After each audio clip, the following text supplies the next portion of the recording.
Bon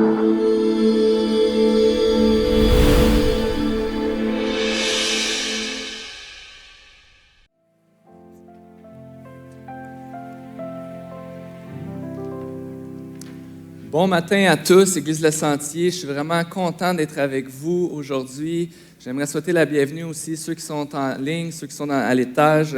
C'est vraiment une bénédiction de voir l'Église rassemblée comme ça ce matin. Merci Seigneur pour ça et merci vraiment à l'équipe de louanges qui ont su mettre une paix dans nos cœurs et pour qu'on puisse adorer notre Dieu, notre grand Dieu ce matin. Donc merci beaucoup à l'équipe de louanges. Peut-être que vous avez vu ces fleurs blanches ici qui sont en avant, vous avez vu la couronne, peut-être que vous en avez vu un peu partout cette semaine à la télé, devant les bâtiments d'église, du gouvernement et tout ça. Mais cette semaine, on soulignait les 1 an, déjà 1 an où on a déclaré le virus du coronavirus comme une pandémie mondiale. Et cette semaine, on a commémoré toutes les personnes qui sont décédées, tous ceux qui ont été affectés d'une manière ou d'une autre par cette pandémie. Et on voulait aussi souligner l'apport, le travail extraordinaire des gens du milieu de la santé dans la dernière année. Et à l'Église Le Sentier, on ne voulait certainement pas manquer l'occasion d'avoir une pensée pour les familles des victimes. Les victimes, on parle des gens qui sont décédés de la COVID-19, mais aussi toutes les personnes qui ont souffert d'une manière ou d'une autre de cette pandémie. Et on voulait aussi souligner tous les gens du milieu de la santé. On a des gens dans notre Église, qui font partie de notre Église, qui travaillent d'une manière ou d'une autre dans le milieu de la santé, et tous les gens partout dans le monde qui ont vraiment travaillé très fort et d'une façon sacrificielle incroyable dans la dernière année. Donc ce matin, on aimerait ça prendre un temps de prière pour ces gens. Et juste avant de débuter le discours, donc si on peut se courber et par respect pour ces gens, et on veut les mettre devant le Seigneur. Seigneur Jésus, déjà 1 an que les choses ont vraiment changé dans nos vies, ou déjà 1 an où cette pandémie est arrivée. Et ce matin, on veut vraiment prendre un temps pour souligner tous ceux qui ont souffert d'une manière ou d'une autre par cette pandémie. Seigneur Jésus, on veut te les remettre entre tes mains d'amour, tes mains réconfortantes, tes bras qui sont un appui pour nous, qui nous consolent, qui prend soin. Seigneur Jésus, tous ceux qui ont souffert, on veut te les remettre devant toi. Et si ces personnes sont parmi nous ce matin, si ces personnes nous écoutent ce matin, Seigneur, on veut remettre ces personnes-là particulièrement entre tes mains pour que tu puisses mettre un baume sur leur cœur dans ces moments difficiles. Seigneur, on veut te remercier pour tous ces gens qui ont travaillé d'une manière, qui ont été un modèle de don de soi dans la dernière année. Merci pour toutes ces personnes qui ont travaillé fort pour soigner les gens, qui ont travaillé fort, qui ont vécu beaucoup de stress, beaucoup d'angoisse, beaucoup d'inconnus comme la majorité de la population, mais d'une manière particulière et pas mal plus ressentie dans la dernière année. Merci pour ces gens qui continuent de se donner pour les autres. Et je te prie vraiment que tu puisses prendre soin d'eux, que tu puisses leur faire une grâce spéciale, Seigneur, de leur donner du repos, de leur donner de la joie, de l'espoir, Seigneur Jésus. Et on te prie que tu puisses continuer à nous utiliser en tant qu'Église, en tant que famille, pour propager l'espoir autour de nous dans ces temps difficiles. C'est dans ton nom qu'on te prie, Jésus. Amen. Donc, ce matin, on continue notre série de Libération 21. Donc, c'est la journée 8 de notre 21 jours de jeûne et prière. Et comme vous le savez, vous le constatez, on a si vous allez voir notre programmation sur notre site Internet, on a beaucoup de temps de prière. On parle beaucoup de la prière, mais peut-être un petit peu moins du jeûne. Mais si vous allez sur notre site Internet, à la fin de la page Libération 21, il y a des ressources qui explique c'est quoi le jeûne et comment on peut pratiquer le jeûne. Mais cette année, pour la première fois, on vous propose une journée, Sergueï en a parlé tantôt, une journée de jeûne et prière. Donc, si tu n'as jamais exercé le jeûne, si tu te demandes comment faire ça, qu'est-ce que tu devrais faire, en fait, comme je vous ai dit, il y a des très bonnes ressources sur notre site Internet qui en parlent, mais en quelques lignes, vraiment, l'idée de jeûner, c'est de mettre un temps à part pour prier, de se donner du temps pour prier. Donc, particulièrement de prendre un temps d'arrêt, d'arrêter de manger pour un certain temps, parce que pendant ce temps-là, je décide que je veux mettre l'emphase sur la prière. C'est de mettre un temps à part pour prier. Ça peut être un repas, ça peut être une journée. Il y en a qui vont jeûner pendant plusieurs jours, il y en a qui vont jeûner quelques semaines. Il y a différents temps de prière, mais c'est de se dire que pendant une période de temps, je vais arrêter de manger ou je vais me priver de quelque chose pour mettre l'accent sur la prière, pour me rappeler que j'ai besoin de Dieu. Cette année, pour Libération 21, j'avais envie je demandais à Dieu, qu'est-ce qui est bien important dans ma vie, que je pourrais jeûner que je pourrais me priver pendant Libération 21. Comme ça, à chaque fois que je vais manquer cette chose-là, je vais penser à prier puis me rappeler que j'ai besoin de Dieu. C'est de cette manière-là, on peut jeûner en se privant de quelque chose. Et puis moi, je me disais, peut-être que je pourrais jeûner du café pendant 21 jours. Et puis là, j'ai dit ça à un de mes amis, puis il a dit, ah non, tu ne seras jamais capable, on a bien trop besoin de ça. J'ai dit, c'est exactement ça. J'ai demandé à Dieu, qu'est-ce que j'ai de besoin que je pourrais me priver pendant 21 jours et qu'à chaque fois que j'ai le goût d'en avoir, je vais me rappeler que je veux mettre l'emphase sur la prière pendant ces 21 jours-là. Donc, le jeûne, ça peut être se priver de manger pendant une période de temps, ça peut être de se priver de quelque chose. Puis c'est vraiment pour dire à Dieu qu'on veut mettre l'emphase sur la prière. C'est pas pour aller chercher la faveur de Dieu, de dire hey, « Regarde, Dieu, je fais ça, donne-moi ça ». Mais c'est vraiment se soumettre à Dieu, se rappeler qu'on a besoin de Dieu plus que toute autre chose. Dieu, on ne peut pas s'en priver. Alors, quand on jeûne, on choisit de mettre un temps de côté pour la prière et se rappeler à quel point Dieu est important. Donc, je vous invite, si vous n'avez jamais expérimenté ça, cette semaine, mercredi, d'expérimenter peut-être un repas, peut-être une période de temps dans la journée, de prendre un temps de jeûne et de mettre l'emphase sur la prière, de prendre un temps de prière, peut-être pendant un repas, soit au déjeuner, dîner, souper. Et comme Sergueï a dit tantôt, si vous venez nous rejoindre sur Zoom, il y a un pasteur qui va être là pour prier avec vous, prier pour vous. Donc, peut-être que vous, il y a quelque chose dans les 21 jours que vous avez dit, je veux mettre l'emphase sur un sujet de prière qui est vraiment important, que je veux mettre devant Dieu. Bien, viens prier avec nous mercredi, puis on va pouvoir prier ensemble pour ce sujet de prière-là.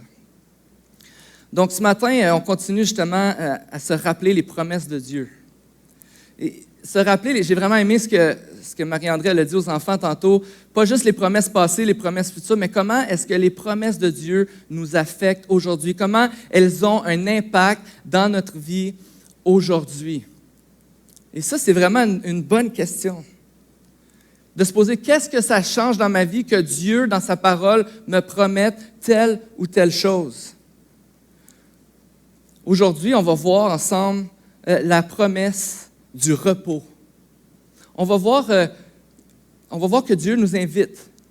On va voir qui est-ce que Dieu invite et on va voir sa promesse du repos. Mais qu'est-ce que la promesse du repos change dans ma vie? À peu près une fois sur deux, ou en tout cas plusieurs fois, quand je demande à quelqu'un comment ça va, il y a comme deux réponses que j'entends le plus souvent. Probablement que vous allez être d'accord avec moi. Les deux réponses que j'entends le plus souvent, c'est « ça va bien ». Ça, c'est la première. « Ça va bien, ça va ». Mais souvent, ça va être suivi par quelque chose comme « ça va, je suis fatigué ». Ou juste « je suis fatigué ». J'entends ça souvent. Moi, je le dis. Moi, des fois, je le dis « comment ça va? Je suis fatigué, je suis occupé, je suis… » Puis, on ne va pas plus loin que ça. Peut-être que dans une conversation très rapide de couloir, on ne passe pas le temps d'élaborer toujours, mais souvent, on va se parler puis on réalise je suis fatigué, je suis préoccupé, j'ai beaucoup de choses dans mon assiette. On est préoccupé par notre travail, par notre famille, par notre vie familiale, par nos relations, par peut-être des conflits qu'on vit, du stress que la situation de vie génère. Quelqu'un m'a fait noter l'autre jour, j'ai pris une semaine de congé avec les enfants pour la semaine de relâche. Une semaine de congé pour me reposer avec les enfants pour la semaine de relâche. Mais quand les enfants sont retournés à l'école le lundi, j'étais brûlé, fatigué. Puis là, j'étais comme, je retourne travailler demain, puis je pense que je suis plus fatigué qu'avant la semaine de relâche. On a toutes sortes de situations de vie, puis il n'y a pas un idéal dans notre vie qui est comme, OK, là, maintenant, je vais être reposé, je vais pas être préoccupé. On est souvent, la fatigue fait partie de nos vies, n'est-ce pas? Et la dernière année a tellement été changeante. Plusieurs d'entre nous, on a vécu plus d'isolement, moins d'activité physique. Peut-être qu'on souffre d'une mauvaise alimentation, plus souvent devant un écran, plus de responsabilités au travail. Peut-être que tu as des relations qui allaient super bien ou que tu croyais qu'elles allaient bien. Et aujourd'hui, avec toutes les différences d'opinion sur toutes sortes de choses qui ont sorti dans la dernière année, là, tu es bouleversé par des relations qui sont difficiles. Quand on écoute tout ce qui se passe autour de nous, ça génère du stress, ça génère de l'anxiété, et bien souvent, on se sent fatigué, submergé par la fatigue. Une étude a été faite, et ça a sorti dans les journaux il y a quelques mois, qui démontrait que 33% des personnes qui avaient été sondées se disaient au bord d'un épuisement professionnel. 33% de ces personnes-là, ça c'est pendant la pandémie, là. On les a sondées et 33% de ces personnes-là, une personne sur trois a dit qu'elle se sentait sur le bord de l'épuisement professionnel. Et seulement 18% des répondants ont dit que depuis le début de la pandémie, ils se sentaient moins stressés, moins fatigués qu'avant la pandémie. Donc toi, ce matin, est-ce que tu te sens fatigué, épuisé, stressé, dépassé par les événements? Mais je crois que c'est là, quand on dit qu'on est fatigué puis qu'on reconnaît qu'on est épuisé, c'est à ce moment-là que la promesse du repos de Jésus fait vraiment tout son sens pour nous. Et je vous invite ce matin, si vous avez vos Bibles, on va lire dans Matthieu 11.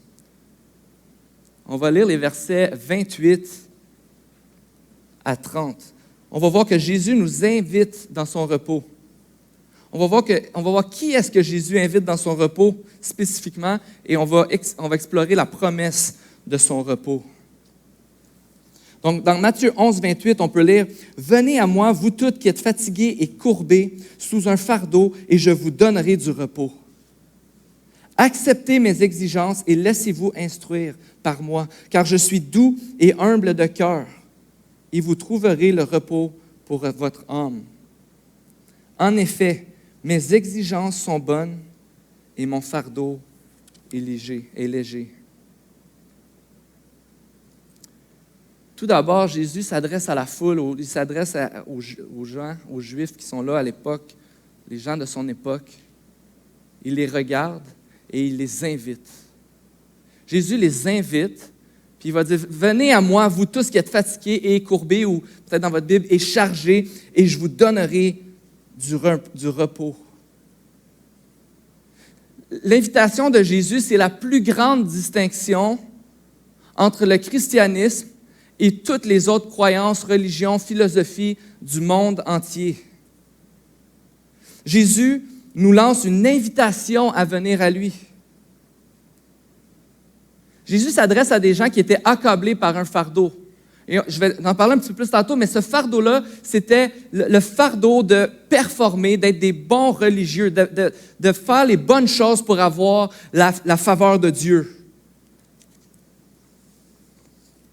Les gens devaient respecter plein de règles pour avoir l'approbation de Dieu.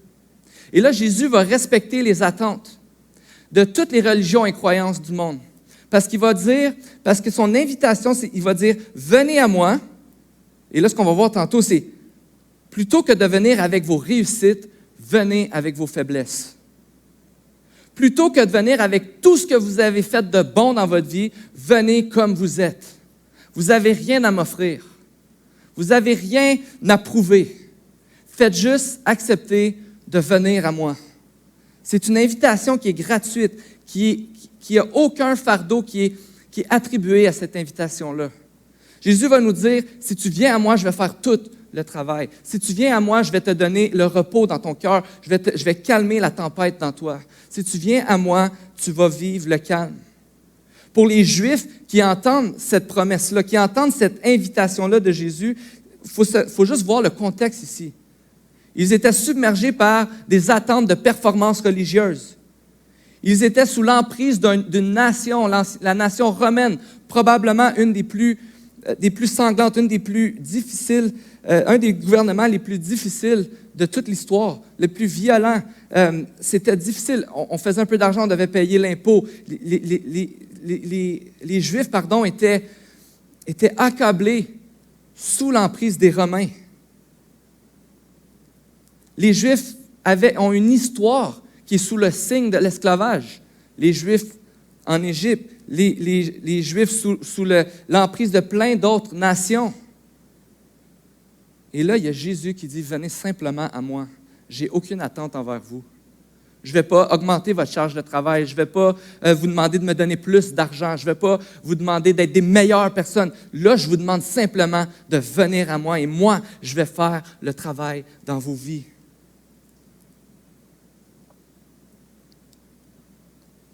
Notre tendance personnelle, notre tendance dans nos vies à nous, personnellement, c'est certainement de faire tout ce qui est en notre pouvoir pour obtenir ce qui est le plus important pour nous.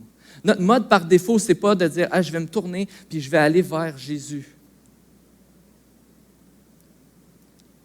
Vous savez, tantôt, c'était excellent avec la zone enfant, les petits papiers à mettre dans la boîte à lunch. Je pense qu'on devrait en faire pour nous aussi. Parce que bien souvent, on a de la difficulté à se souvenir de la promesse de Dieu, ce que Dieu veut faire pour nous. Donc, on va prendre les choses en main et on va être accablé d'un lourd fardeau et à un moment donné, on va se rendre compte qu'on est fatigué.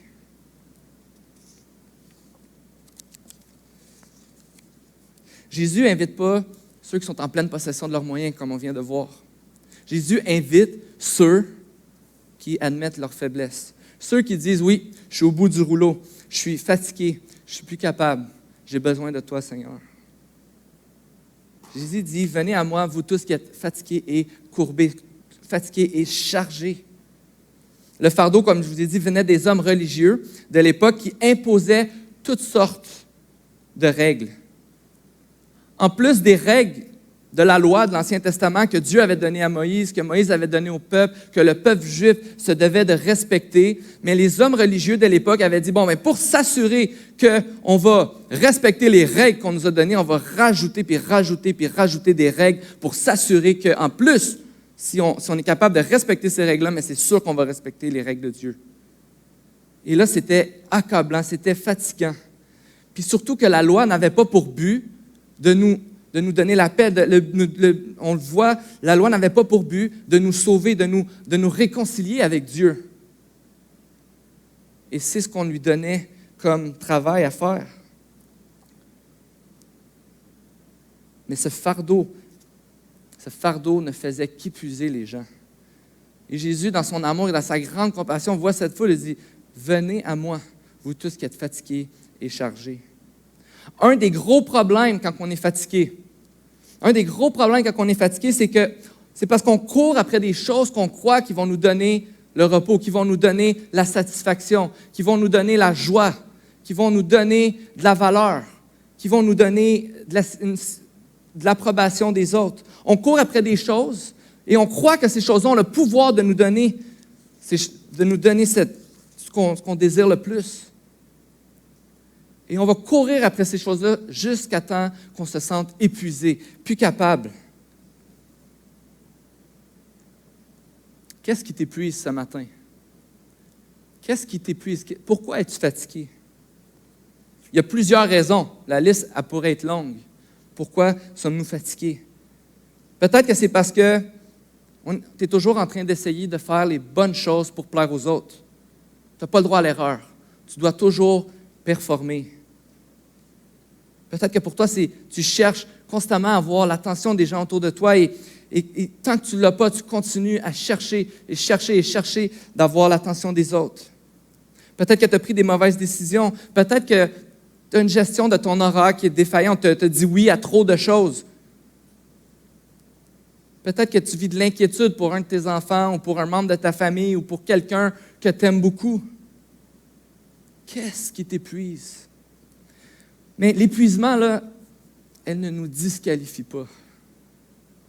Parce que Jésus, il dit ici, tu es fatigué, viens à moi, toi qui es fatigué. Tu n'es pas disqualifié d'aller dans la présence de Dieu parce que tu es fatigué. Tu n'es pas disqualifié d'aller dans la présence de Dieu parce que tu as vécu un échec qui te met dans la situation que tu es aujourd'hui. Jésus s'adresse à toi et Jésus dit, « Viens à moi, toi qui es fatigué. » Jésus nous rappelle que si on est fatigué, c'est qu'il n'est pas à sa juste place dans nos vies. Un des plus bels exemples qu'on a, c'est que Dieu, lors de la création, on peut lire dans la Genèse que Dieu a créé le monde en 6 jours et que le 7e jour, il s'est reposé. Et puis là, Dieu regarde son œuvre et dit tout ce qu'il a fait est bon. Et Dieu profite de ce qu'il a fait. Il crée l'homme et la femme pour que l'homme puisse profiter de tout ce que Dieu a fait de bon. Mais le repos de Dieu ne consistait pas à aller dormir. Le repos de Dieu ne consistait pas à se détourner de sa création puis de s'en aller à l'écart pour un temps. Le repos de Dieu, c'est Dieu qui s'assit sur son trône. C'est Dieu qui règne. C'est Dieu qui est le créateur de l'univers et qui constate que tout ce qu'il a fait était bon. Et tant qu'il est sur le trône, tout ce qu'il a sur la terre va être bon. Et tant qu'on croit dans la bonté de Dieu, on peut goûter à son repos. Mais si ce n'est pas le cas aujourd'hui, c'est que l'être humain, nous avons décidé de vouloir prendre la place de Dieu sur son trône et choisir à la place de Dieu ce qui est bon et ce qui n'est pas bon. Et c'est ce que la Bible appelle le péché. On s'est détourné de Dieu. On choisit à la place de Dieu ce qui est bon et c'est ce qui crée le stress, la fatigue, partout dans nos vies, dans la vie de tous et chacun. Mais Dieu règne. Et Dieu veut qu'on goûte à son repos. Le repos où il est celui qui règne. Mais Jésus invite des gens au bout du rouleau, puis il leur promet qu'il va leur donner le repos. Et c'est vraiment intéressant parce que quand on lit, Jésus dit « Venez à moi, vous tous qui êtes fatigués et courbés sous un fardeau, et je vous donnerai du repos. Acceptez mes exigences et laissez-vous instruire par moi. » Peut-être que dans ta Bible, ça dit « Acceptez mon joug ». Dans ma Bible, ça dit « mes exigences ». Mais le joug, c'est vraiment intéressant, cette image que Dieu nous donne pour comprendre l'invitation de Jésus. Parce que quand on pense au mot « exigence » ou quand on pense au mot « joug », on pense à esclavage, on pense à obligation, on pense à se soumettre d'une manière lourde qui n'est pas intéressante et qu'on n'a pas vraiment envie. Mais Jésus ici est en train de dire, non, moi, mon joug, mes exigences sont bonnes. Mon fardeau est doux et léger. Mais c'est vraiment intéressant l'illustration que Dieu nous donne ici. Si vous ne savez pas, un joug, moi je l'ai appris en l'étudiant, fait que je ne le savais pas non plus, mais un joug, c'est cet instrument qu'on accrochait sur les bœufs. Et souvent, c'était qu'on avait 2 bœufs. On accrochait le joug sur les bœufs et ça servait à tirer la charge. Donc, on comprend que quand quelqu'un est sous un joug, il ne peut pas faire ce qu'il veut. Il n'est pas libre d'aller où ce qu'il veut, d'aller à la vitesse qu'il veut, de tirer le poids qu'il veut. Le bœuf, son travail, quand il était sous le joug, c'était de tirer la charge que le fermier lui donnait. C'était d'écouter la voix du maître, d'avancer à une vitesse, de faire ce que le maître lui demandait. Il n'était pas libre. Mais ce qui est vraiment intéressant ici dans l'invitation de Jésus, c'est que une des choses qui se passait, comment on entraînait les bœufs à faire ce travail, c'est qu'il y avait toujours un bœuf plus vieux, plus fort, plus expérimenté, qui accompagnait le jeune bœuf qui ne savait pas quoi faire. Et puis, pendant un temps, en fait, c'est que ce bœuf-là, il écoutait la voix du maître puis il travaillait quasiment tout seul. Le temps que l'autre prenne des forces, le temps que l'autre soit capable d'écouter la voix du maître et soit capable de faire le travail qu'on lui demande de faire. Et c'est exactement l'invitation de Jésus pour nous ce matin. Si Jésus nous promet du repos dans son joug, c'est parce qu'il dit « Moi, j'ai fait tout le travail à ta place. Moi, je suis allé chercher l'approbation de Dieu. Moi, j'ai écouté parfaitement la voix de Dieu. » Jésus est mort à la croix pour nos péchés, pour qu'on puisse être pardonné, pour qu'on puisse être accepté, pour qu'on puisse avoir l'approbation, pour qu'on puisse avoir la paix. Tout ce que tu recherches en ce moment, Dieu est mort à la croix pour que tu puisses l'avoir. Et l'invitation de Jésus ce matin, c'est « Viens avec moi. Tu vas voir comment c'est doux et léger de marcher avec moi.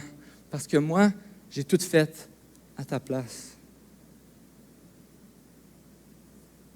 Vous voyez dans cette illustration-là, Dieu n'a pas besoin de nous pour qu'on performe.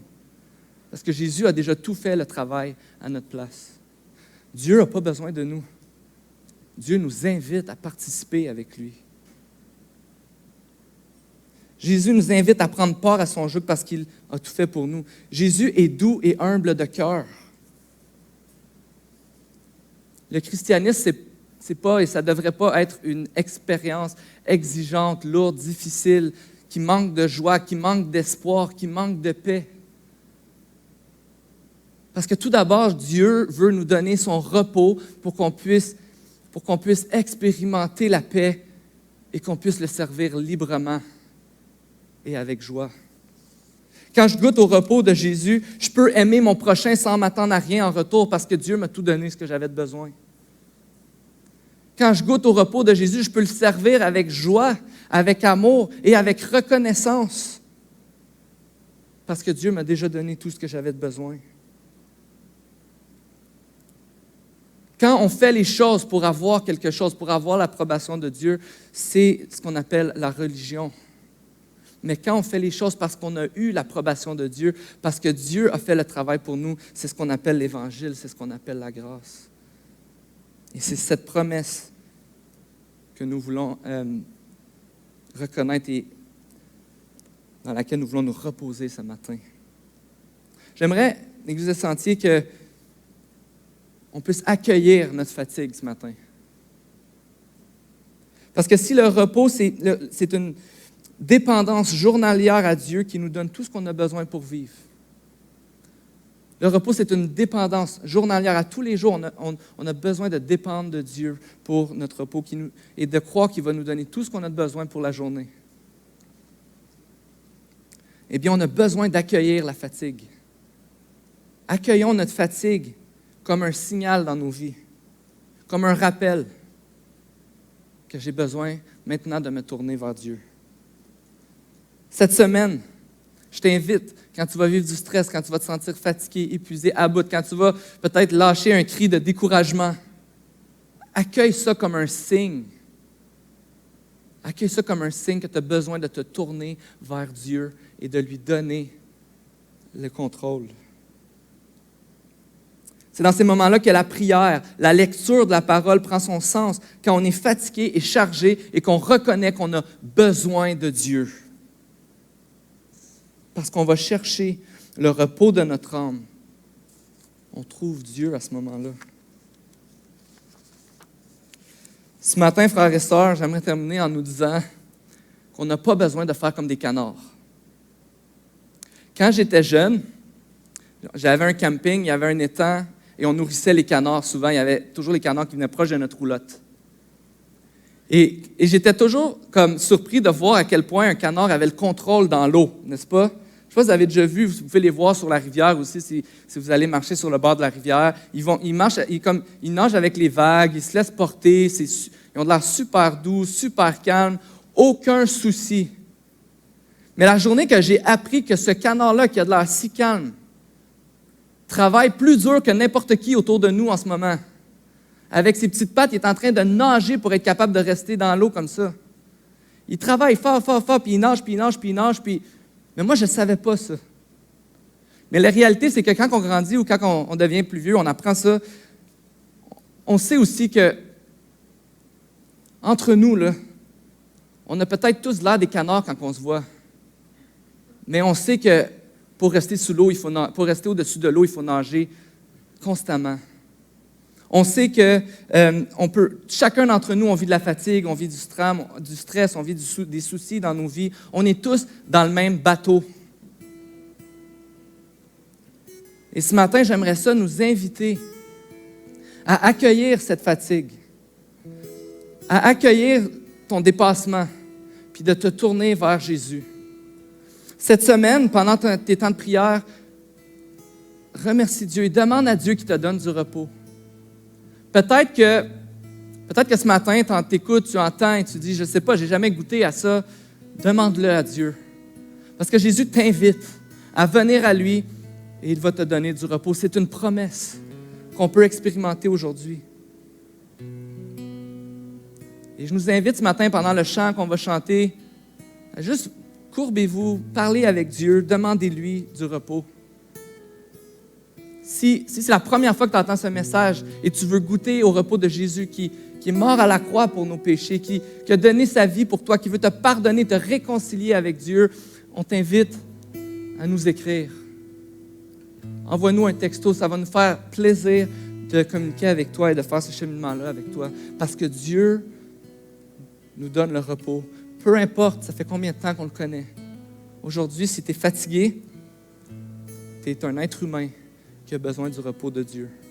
Et Dieu t'accueille. Et il a dit, j'ai fait le travail pour toi. Je vais prier pour nous. Seigneur Jésus, merci pour ton amour. Merci pour tes promesses.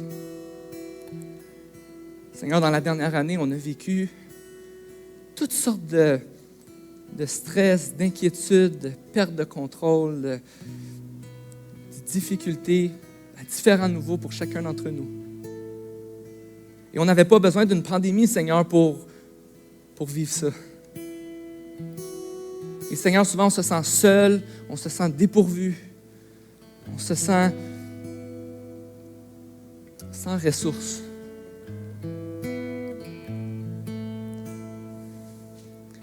Mais Seigneur Jésus, tu nous as promis que si on venait à toi, librement et simplement, tu allais nous enlever tout fardeau. Tu allais briser tout lien de dépendance dans nos vies. Et tu allais donner le repos, nous donner le repos.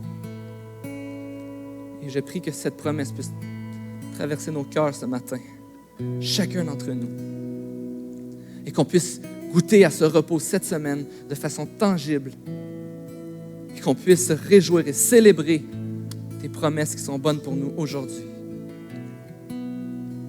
Seigneur Jésus, je te prie que tu puisses faire goûter ton repos à l'Église Le Sentier, que tu puisses faire de nous une famille, une Église synonyme de paix, synonyme de joie, synonyme d'unité, qui va aller dans le monde et qui va partager cette joie, cette quiétude, ce calme, cette paix au monde. Donne-nous des occasions de partager d'où vient ce repos, d'où vient cette joie, d'où vient cet espoir dans les moments difficiles. Je te prie, Seigneur Jésus, qu'on puisse goûter à ta présence cette semaine, aujourd'hui. Et merci de faire du bien à nos cœurs ce matin. C'est dans ton nom qu'on te prie, Jésus. Amen.